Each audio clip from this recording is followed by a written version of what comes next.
Hey, I'm Leon Cyphers, a grassroots esports tournament organizer on Battlefy. Today I'm going to be going over the recent find and probation of 100 Thieves Valorant team. All references in this video are going to be provided in the description below, so if you want to find more information from the direct source, you can find everything there. So as a quick TLDR to catch anyone up who doesn't know what's going on, in the Valorant Champions Tour Stage 1 Masters, 100 Thieves was fined $5,000 for delay of game, and the head coach Hector Frost Rosario is being placed on probation for unprofessional behavior towards a tournament official. The game occurred on March 12th, where a dispute over player ping delayed the start of the match by approximately an hour, but the ruling was just announced by Riot Games over a week later. Um, Essentially, what happened is 100 Thieves disagreed with tournament organizers about what was considered acceptable ping for a match, and after refusing to join the match for over an hour in discussion, Riot alleged that head coach Frost was told they'd be disqualified if the team didn't immediately join, and according to Riot, he responded in threat to turn the team and the players' social media accounts against Riot Games and its organizers. So going to our first link here for evidence, on March 23rd, the Valorant esports team announced via Twitter their finalized competitive ruling that was going to fine the team for $5,000 and the head coach Frost would be placed on probation. Now, the probation itself is really just a formal warning. There isn't too much that happens at this point, but should something else happen in the future during the duration of this tour, a second implication could receive a permanent ban from the Valorant Masters for the foreseeable future. Second link here is 100 Thieves' opinion on what happened and their own evidence against this. So there's two parts that's really important. There's their own formalized announcement, and then there's their video following it. But in their announcement, 100 Thieves disagreed with Riot Games, stating they were blindsided by the characterization and feel as if this has been blown out of proportion.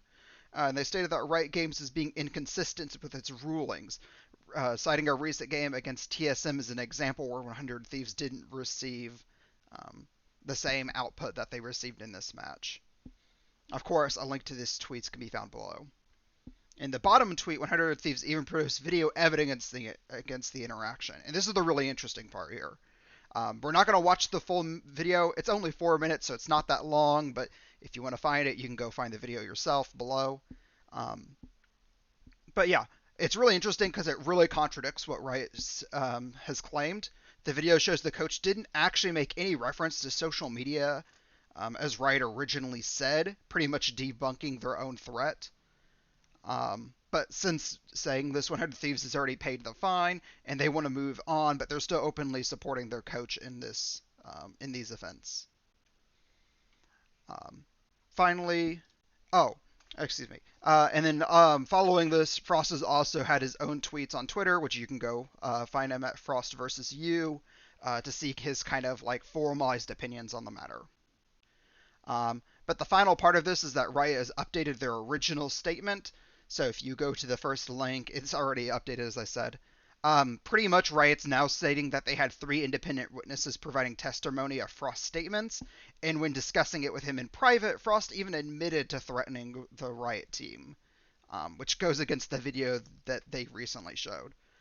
Riot's also claiming now that they've asked to receive the full video from 100 Thieves, but at this time 100 Thieves is not willing to part with that video. And unfortunately, that's about it. We probably won't see any more info on this story, given that Riot Games has already made their formal ruling, and they said via Twitter that they're considering the options closed. 100 Thieves has openly stated that they disagree with Riot on this, but they're wanting to just move forward. So we may or may not see anything else following this. But what do you think? Did I miss anything? Is there anything else that should have been in this video? Post in the comments below, let me know. Make sure to subscribe to my YouTube, Twitter, Twitch, all that fun stuff for more esports news and a chance to play in one of my own free 1v1 tournaments. So, thanks for staying us through this video. I'll see y'all later. Bye.